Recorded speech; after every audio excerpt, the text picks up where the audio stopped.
আমার মেয়ে ওর birthday gift হিসেবে ওয়েফান হচ্ছে চকলেটগুলো এক বক্স ওর মামার তরফ থেকে গিফট পাইছে।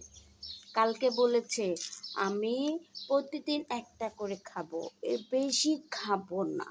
ঠিক আছে, এখন সকাল বাজে কয়টা, তারা টাইমটাই দেখছি 7:27 বাজে। অলমোস্ট ওয়েফান কিন্তু একটা খেয়ে ফেলেছে। ঠিক আছে, এখন পর্যন্ত কিন্তু আপনার এই দেখো ওয়েফান একটা খেয়ে ফেলেছে। এখন সে হচ্ছে প্রতিদিন একটা খাবে। সকাল 7টা বাজে ওয়েফান কিন্তু অলমোস্ট একটা ডান। এখন বলো বাকি হচ্ছে আর সারাদিন কি করবে। এটা মায়ের জন্য নিয়ে আসছে, ঠিক না? মায়ের জন্য নিয়ে আসছো না?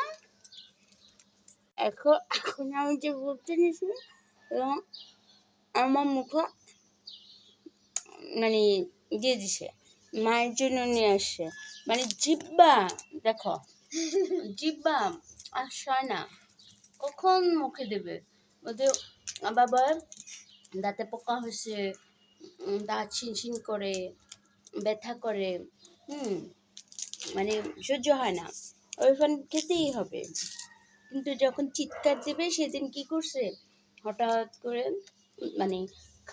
খাওয়ার কোনো ইয়ে ছিল না, ভাত তো খায় না, হাবিজাবি ছাড়া কিছুই বুঝে না। তারপরে প্রচুর পরিমাণে ব্যথা উঠছে, ব্যথা থেকে বমি করতে করতে ওর অবস্থা শেষ। এরপরে বমি গিয়ে ভাত দিয়ে নাস্তা লাগিয়ে উঠছে। এরপর তো লাফালাফি। রাতের ছিল তখন 1:30।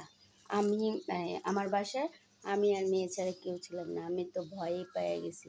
আল্লাহর রহমতে সেখান থেকে সে সুস্থ। আর এখন দেখো সকালবেলা মামার বাসায় এসে কি করতে দেখছো, এই হচ্ছে ঘুম নাই, ঘুমাবে না, সকালবেলা ঘুম থেকে উঠে অবস্থা এই যে। আর এই তো সকালবেলা পাখির কিচিমিচি ডাকটা অনেকটা কমে গেছে, যদিও এখন সবুজের সমারোহ। ফুলে ফুলে কিচিমিচি করে সেটা শালিকে